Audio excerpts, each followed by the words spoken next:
Good morning, children. So, first lecture of chapter 9, our new lesson. Right, children? What is the title of the lesson? Fundamental rights. As I am not having a space and I cannot go out of screen. So, I have written this title in short. The title of the chapter is Fundamental Rights, Fundamental Duties, and Directive Principles of State Policy. That means, in this chapter, you are supposed to study 3 different topics. Number 1, what is meant by fundamental rights? Number 2, what is meant by fundamental duties? And number 3, what is meant by directive principles of state policy. So these are the 3 concepts which you are supposed to study in this chapter. Now see, children, in previous chapter we have studied about Constitution. I have gone in detail explaining each and every point elaborately. What is meant by Constitution? How Constitution works? Why there is a need of Constitution? All these things. Right? And moving ahead in this chapter, we'll study about some fundamental rights. Because see, each and every constitution of a nation has given some fundamental rights to its citizens. Now, what is meant by fundamental rights? Let us start. Fundamental rights are those rights which helps a person to grow. It is said that when we are born in this nation, we are not talking about any other country. When we are born in India, at the time of our birth, we are granted with some basic rights which helps us to grow, which helps us to initiate our proceeding, which help us to give individual freedom. Right? Now the question arises, from where did these fundamental rights came? Right? हमारे constitution दाता जब constitution लिख रहे थे तब उन्होंने constitution में fundamental rights डाले थे. तो सवाल ये उठेगा ना, तो ये फंडामेंटल राइट्स आए कहां से? तो let me talk about that. Basically fundamental rights came at the time of ending of world war 2. I explained you this in chapter number 3. When World War was on the path of ending version, American President Roosevelt, in the middle of the war in 1942, actually war ended in 1945, but in 1942, he thought about world peace. When he saw massive destruction, war going on, right? Material loss was there, physical loss was there, lakhs of people, soldiers, civilians got killed every day. चारों ओर तबाही का मंजर था और Europe की हालत तो इतनी पतली हो गई थी, कोई भी यूरोप का शहर बचा नहीं था, किसी भी कंट्री का. चारों तरफ लाशों के ढेर लगे थे, कोई किसी को उठाने वाला नहीं था. डेड बॉडीज बड़े बड़े सड़ जाती थी. इतना खौफनाक मंजर जब सामने आता था, तब अमेरिकन प्रेसिडेंट रूजवेल्ट ने उस वक्त सोचा कि अगर मैनकाइंड को जिंदा रखना है तो there is no place of war. World war 1 खत्म हुआ, वर्ल्ड वॉर 2 शुरू हुआ, तबाही के सिवा दुनिया ने कुछ नहीं देखा. मुट्ठी भर लोगों ने अपनी जीत के लिए पूरी दुनिया को तबाही के मंजर में धकेल दिया था। तो इसमें से मानव जात कहाँ बाहर आएगी, कैसे आगे बढ़ेगी? At that time we got the idea that in order to progress a human being, in order to get a progress in mankind,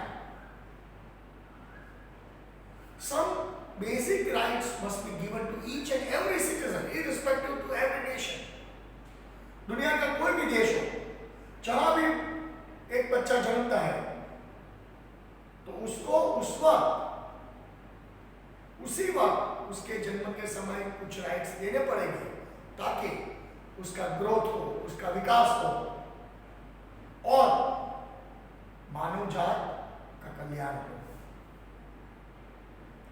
so he drafted some rights. उसके बाद वर्ल्ड वॉर 2 खत्म हुआ, राइट? 1945 में जब UN का establishment हुआ, सितंबर में अगस्त में जापान और हिरोशिमा के इंसिडेंट के बाद जापान ने सरेंडर किया। मैंने आपको बोला था ना पिछले चैप्टर में, मार्च में इटली ने सरेंडर किया, जून में जर्मनी ने सरेंडर किया, अगस्त में जापान ने सरेंडर किया after incident of Hiroshima and Nagasaki. Officially world war 2 came to an end in सितंबर। अक्टूबर में जो एक डिजाइन हुई थी वर्ल्ड पीस के लिए, एक इंटरनेशनल बॉडी बनाने की डिजाइन हुई, उस पर काम शुरू हुआ। On 24th October 1945, an international body called United Nations was born to keep world peace, to avoid the pangs of war, to save the mankind from future wars. UN का establishment हुआ। Initially 50 members उसके पहले members बने। सब मैंने आपको समझाया है, आप 8th में भी वो पढ़े हो, 8th में भी मैंने पढ़ाया है, ये सब मैंने आपको बताया था इन डिटेल, लेकिन वापस मैं आपको रिकैप करवाता हूं। तो जब ये यूएन का कॉन्स्टिट्यूशन बनने लगा तब कई सारे राइट्स यूएन में डाले गए। 6 फंडामेंटल राइट्स यूएन के कॉन्स्टिट्यूशन में डाले गए और यूएन की शर्त थी कि जो भी कंट्री यूएन का मेंबर बनता है उसको कंपल्सरी ये 6 फंडामेंटल राइट्स अपने सिटीजन को देने पड़ेंगे। ये उसकी शर्त थी, because it was for the betterment of mankind. तो यूएन के कॉन्स्टिट्यूशन में से जो फंडामेंटल राइट्स थे, जैसे जैसे एक के बाद एक कंट्रीज यूएन में ज्वाइन होने लगे, तो यूएन की शर्त के मुताबिक यूएन के कॉन्स्टिट्यूशन में जो फंडामेंटल राइट्स दिए गए थे वो सारे फंडामेंटल राइट्स वो कंट्रीज के कॉन्स्टिट्यूशन में दिए गए। अभी यूएन का कॉन्स्टिट्यूशन बना था 1945 में और पिछले लेसन मैंने आपको बताया our constitution started to get framed in 1946 and almost got completed by 1949. So the framers of our constitution, right? उस वक्त भारत यूएन का मेंबर नहीं था, लेकिन भारत को पता था कि ह्यूमन डेवलपमेंट के लिए यूएन ने बहुत अच्छे राइट्स दिए अपने कॉन्स्टिट्यूशन में। तो वही राइट्स भारत तो यूएन का मेंबर बना 1947 के बाद, लेकिन उसके पहले जो यूएन में जो फंडा कॉन्स्टिट्यूशन में राइट्स थे वो हमने इनकॉर्पोरेट कर दिए, राइट? वो हमने ले लिए ताकि हमारा भविष्य उज्जवल हुए, हम आगे बढ़ सके, देश में खुशहाली आ सके। इसीलिए ये जो यूएन के जो 6 फंडामेंटल राइट्स थे वो हमारे कॉन्स्टिट्यूशन में डाले गए। And this 6 fundamental rights is given to each and every citizen born in this nation, irrespective to the caste, creed, religion, race, social status, कुछ भी नहीं आता बीच में। हर एक हिंदुस्तानी को, हर एक भारतीय को उसके उसके समय, जन्म के समय ये मिलता है। जितना फंडामेंटल राइट्स मेरे पास है, क्यों कि मैं इंडिया का सिटीजन हूं, उतना ही फंडामेंटल राइट्स बच्चों आपके पास है, क्योंकि आप भी इंडिया के सिटीजन हो। आप में और मेरे में कोई डिस्क्रिमिनेशन नहीं है। भले आप बच्चे लोग हो, मैं आपका टीचर हूं, आपके मम्मी पापा है, तो जितने फंडामेंटल राइट्स आपके मम्मी पापा को मिले हैं उतने ही राइट्स आपको मिले। क्यों? क्योंकि जब आपकी मम्मी पापा का, हमारा जब जन्म हुआ था, उस वक्त ये राइट्स हमको दिए गए थे, मिल गए थे। अच्छा, आपका जन्म हुआ तो उस वक्त आपको मिल गए।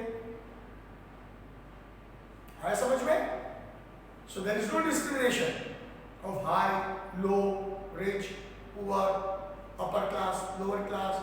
No, nothing. Every citizen born in India at the time of birth,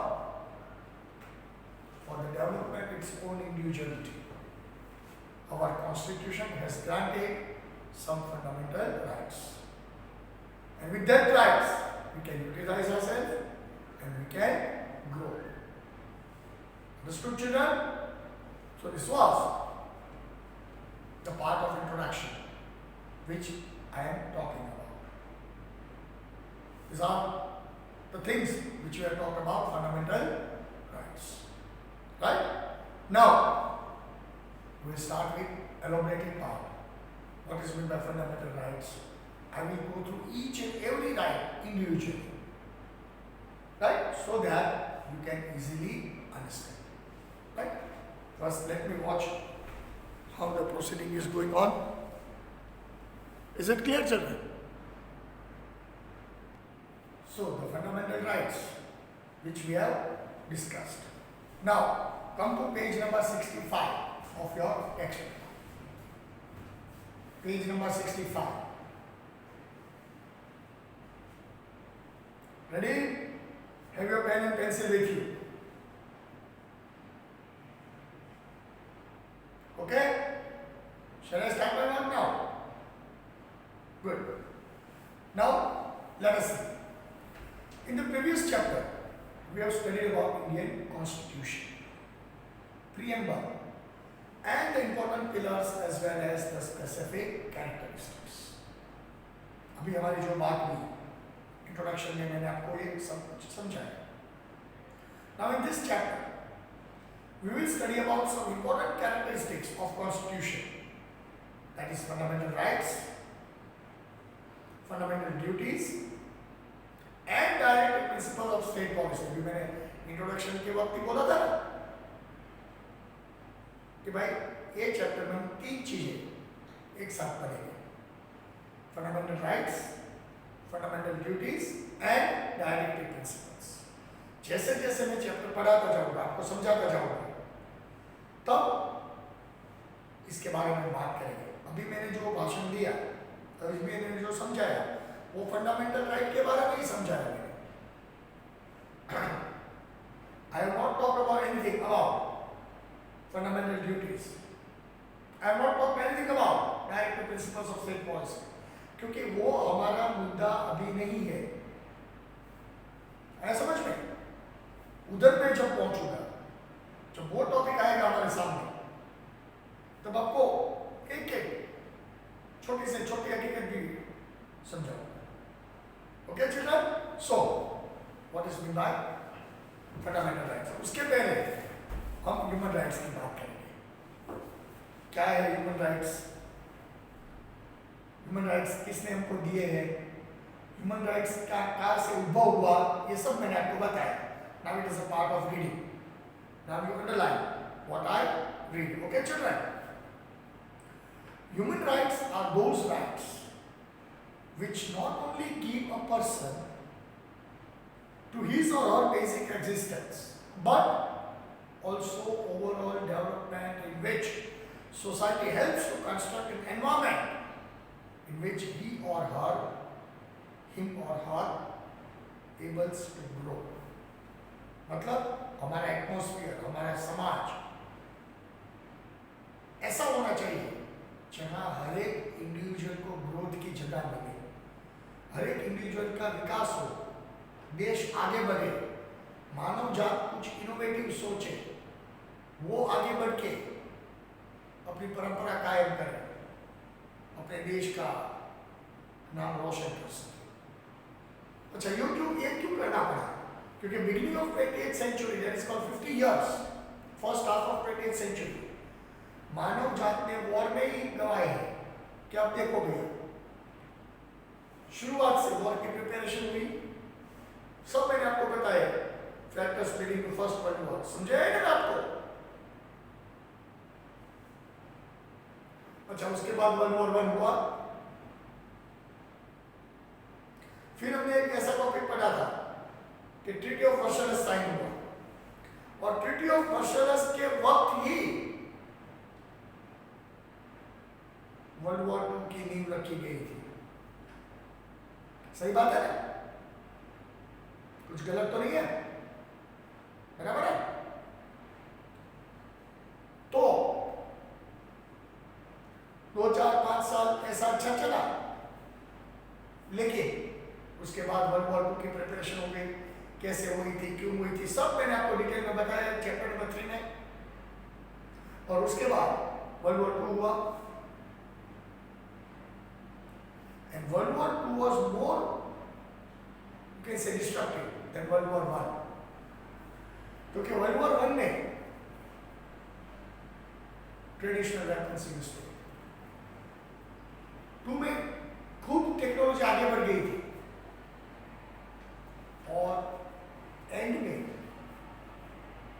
we saw the massive destruction of mankind by dropping 2 atom bombs, Hiroshima and Nagasaki. तो अब ऐसा दोबारा ना हो, इसीलिए जब यूएन बना तब उसके अंदर कुछ बेसिक राइट्स डाले गए थे, ताकि वो राइट्स का यूज करके ये दुनिया, ये धरती मां रहने की काबिल बन सके, देश आपस में लड़ाई की जगह एक दूसरे का हाथ थाम सके, कोऑपरेशन आ सके। कन्फ्रंटेशन की नहीं जरूरत थी, कन्फ्रंटेशन में हमने देख लिया है, बर्बादी के सिवा हमारे कुछ हाथ नहीं लगा। जितना हमने प्रोग्रेस किया था वो सब खत्म हो गया था, अभी ज्यादा नहीं चाहिए। तो इसीलिए जब यूएन बना तब ये सारी चीजें रखी गई, और जो मेंबर्स बने यूएन के, उसके कॉन्स्टिट्यूशन में कंपलसरी इसको जगह मिली, ताकि दुनिया का हर एक इंसान अपने हिसाब से जिंदगी जी रहे। We are born free, we cannot be forced to live in slavery. अगर फ्रीडम में हमारा जन्म हुआ है तो हम गुलामी क्यों करें जिंदगी भर? तो यही सोच की वजह से, यही सोच की वजह से फंडामेंटल राइट्स हर एक बंदे को दिए गए, हर एक इंसान को, हर एक देश के नागरिक को ये दिए गए, ताकि वो अपना ग्रोथ कर सके, अपनी जिंदगी जी सके, अपने देश का नाम रोशन कर सके। है समझ में? पक्का? Good. In every domestic country the citizen are conferred with basic rights, क्योंकि सारे देश आज यूएन के मेंबर्स हैं, और यूएन की शर्त है जो भी देश उसके मेंबर बनते हैं उसको कंपलसरी ये राइट्स फॉलो करने पड़ते हैं, बराबर है? A person cannot be discriminated on the basis of caste, experience. The basic rights, the protection of these rights are assured by society and nation as well. हमारा कॉन्स्टिट्यूशन ये rights follow होता है कि नहीं, उसकी गारंटी देता है। सिर्फ राइट्स देने से कोई काम नहीं बनता, राइट्स को फॉलो करना पड़ता है। and it is a duty of a constitution that each and every single citizen gets his rights. Hindustan की आबादी 138 करोड़ है, उसमें से एक भी बंदा ऐसा अगर बोले कि ये मेरा राइट वायोलेट होता है तो सुप्रीम कोर्ट उसको यह हक दिलाती है। क्यों? कि every single person is a citizen of this nation and every citizen has a right to procure their rights. आया समझ में? Okay? The person by his birth own rights, which are his birth and basic rights, are called human rights. It is called human rights. United Nations General Assembly has declared, underline this dark line, United Nations General Assembly has declared human rights on 10th December 1948. बराबर? ये सब मैंने आपको समझाया क्योंकि ये UN के constitution में राइट्स दिए गए थे और ऑफिशियली उसकी घोषणा की गई 1948 में। And from that day onwards 10th December is celebrated as Human Rights Day. आया समझ में बच्चों? क्योंकि 10th December 1948 को दुनिया के सारे लोगों को एक आजादी का एहसास हुआ था,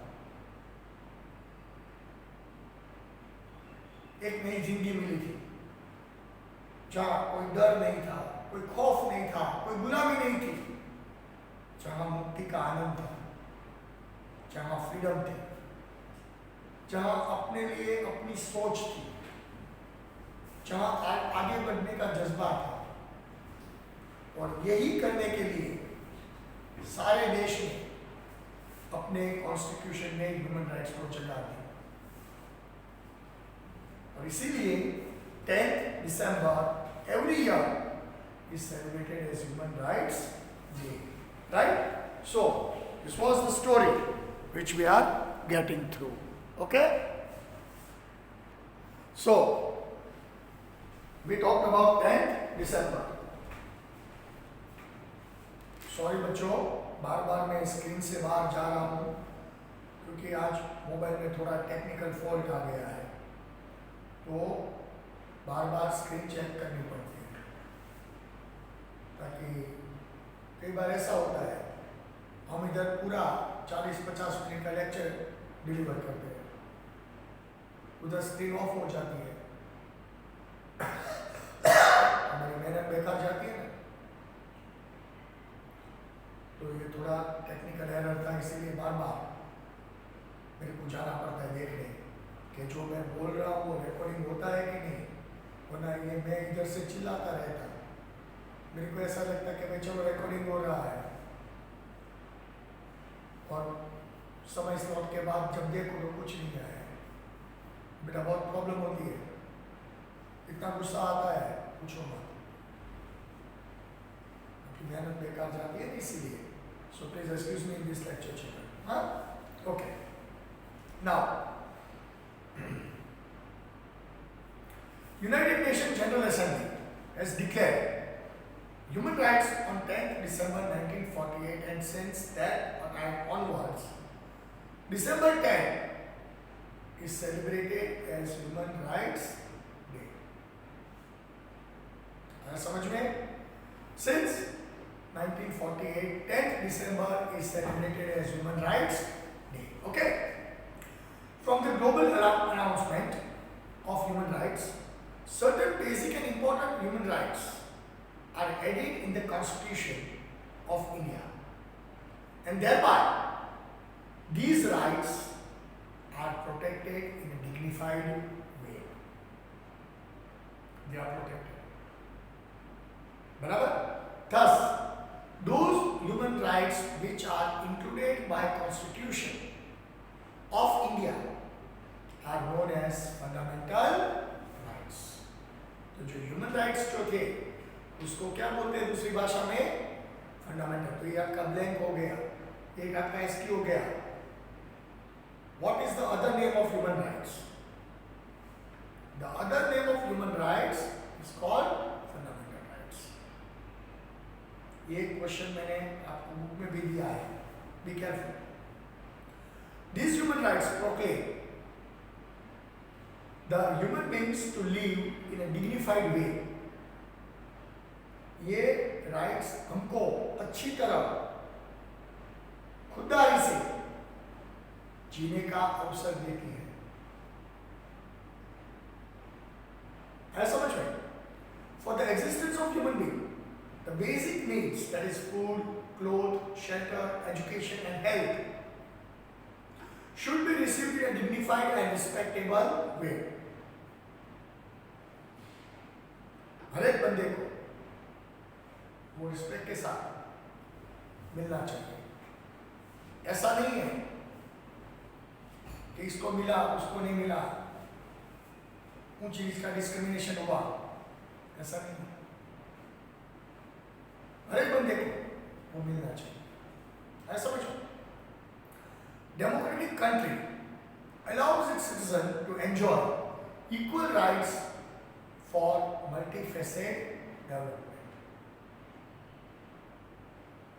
Then and then only democracy survives. अगर ये नहीं है तो डेमोक्रेसी का कोई मतलब रहता नहीं है.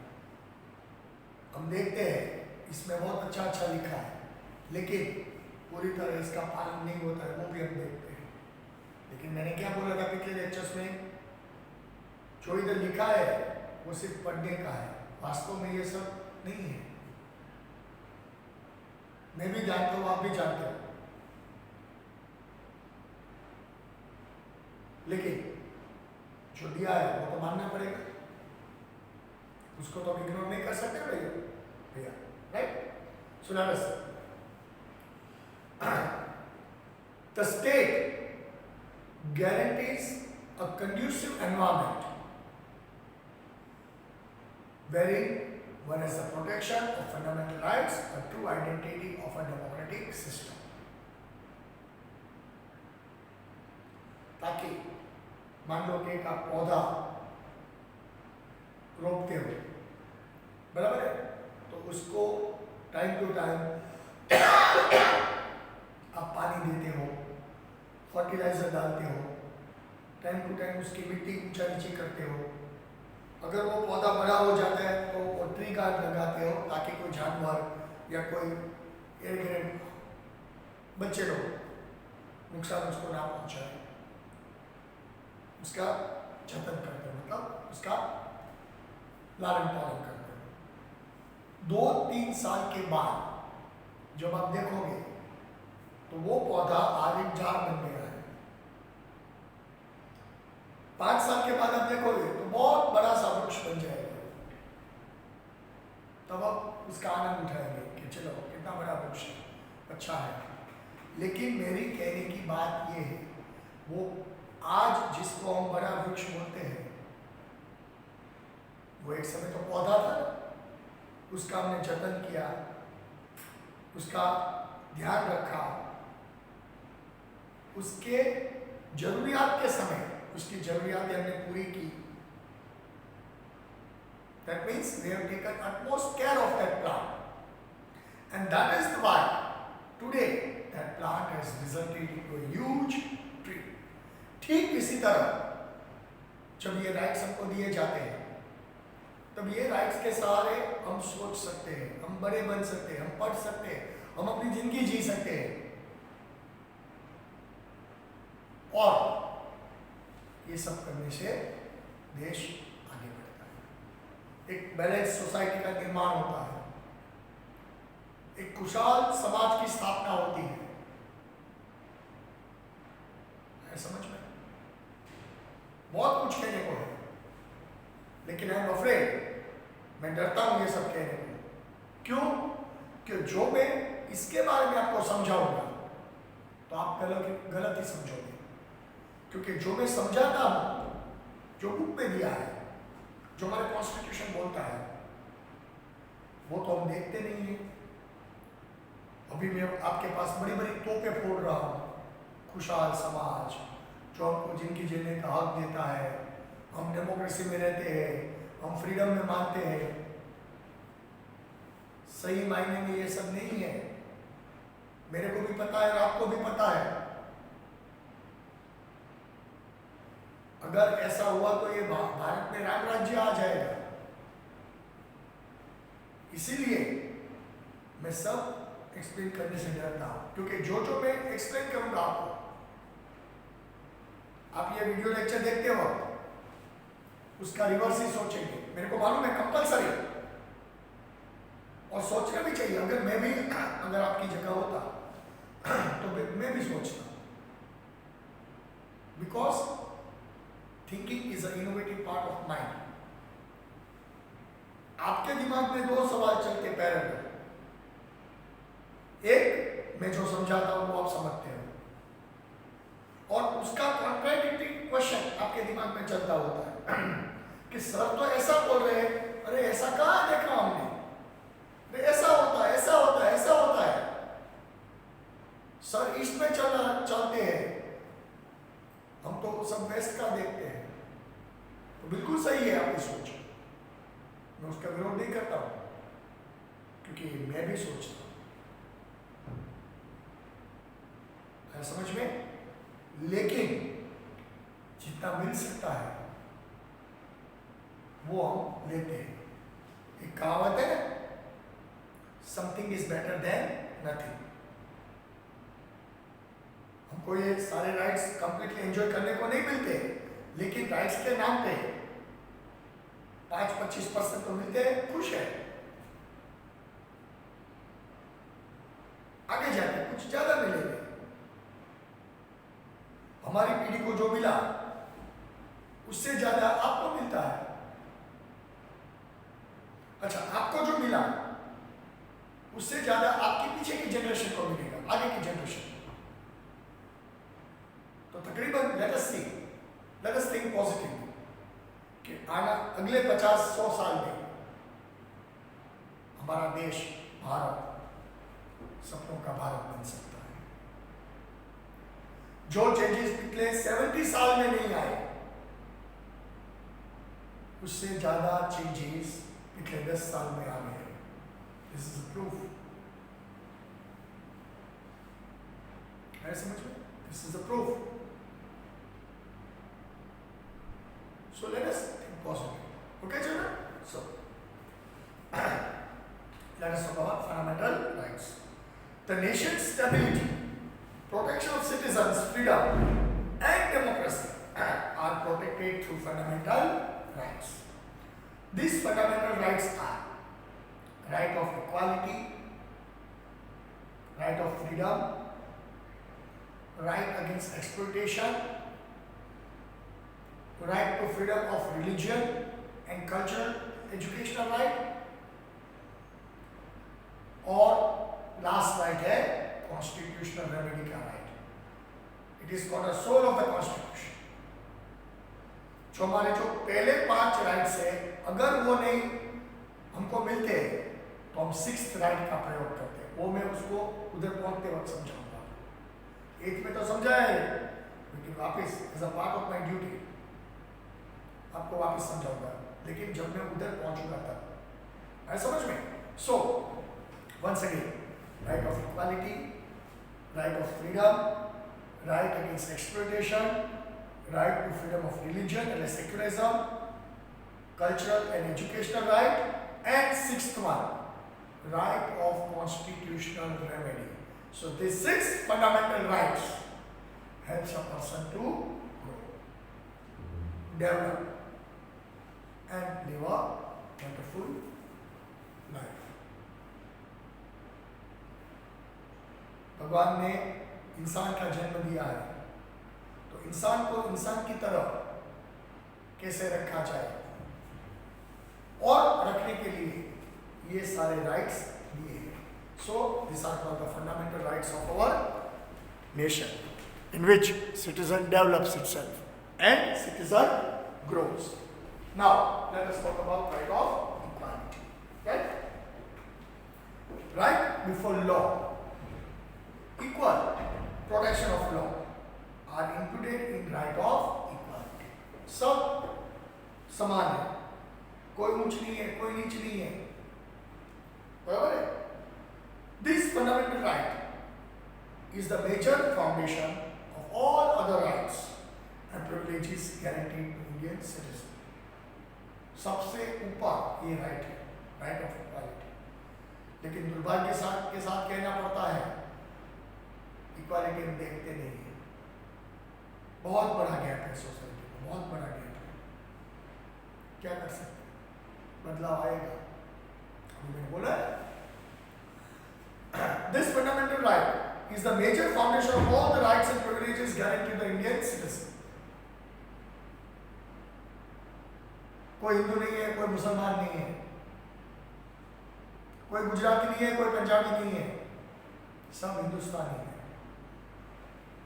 ये राइट के कहने का मतलब ये है.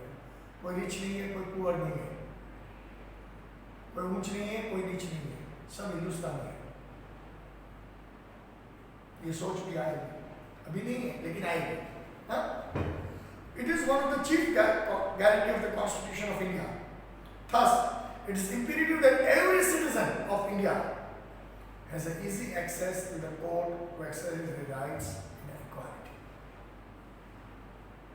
अगर किसी के साथ गलत होता है, आज कोई भी बंदा कोर्ट में जा सकता है अपने राइट के लिए. Right?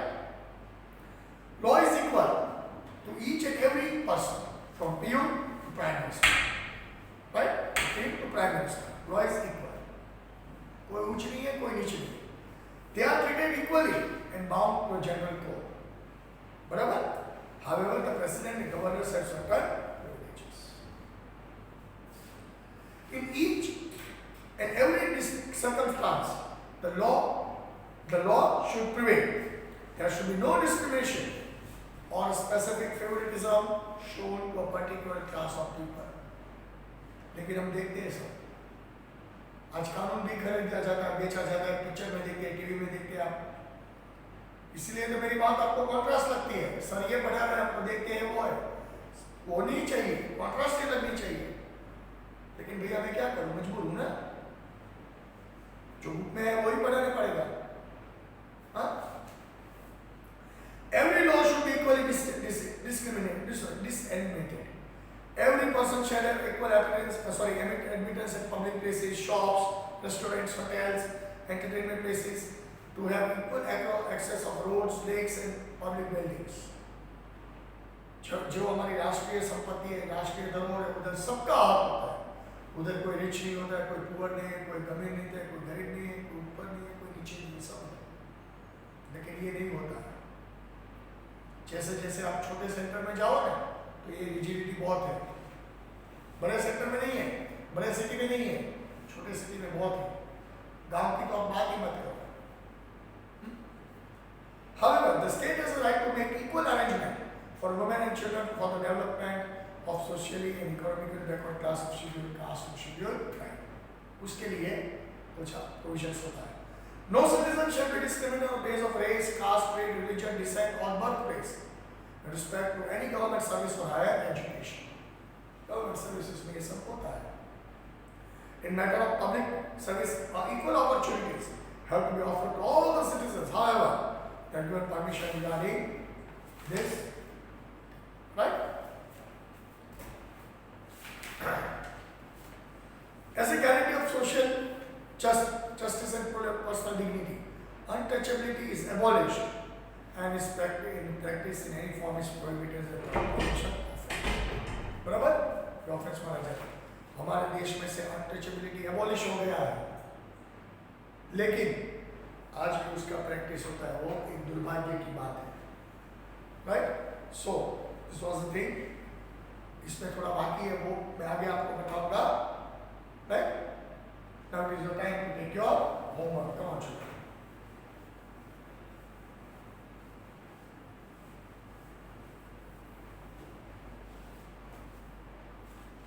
Question number 1.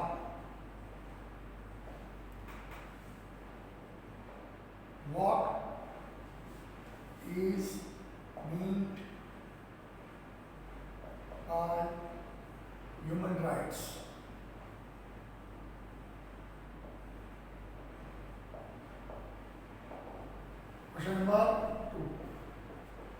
mention the fundamental rights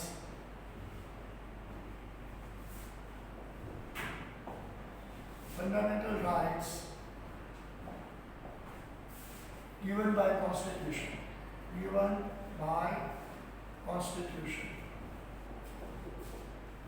Question number 3. Write a short note on equality. On right of equality. On right of equality.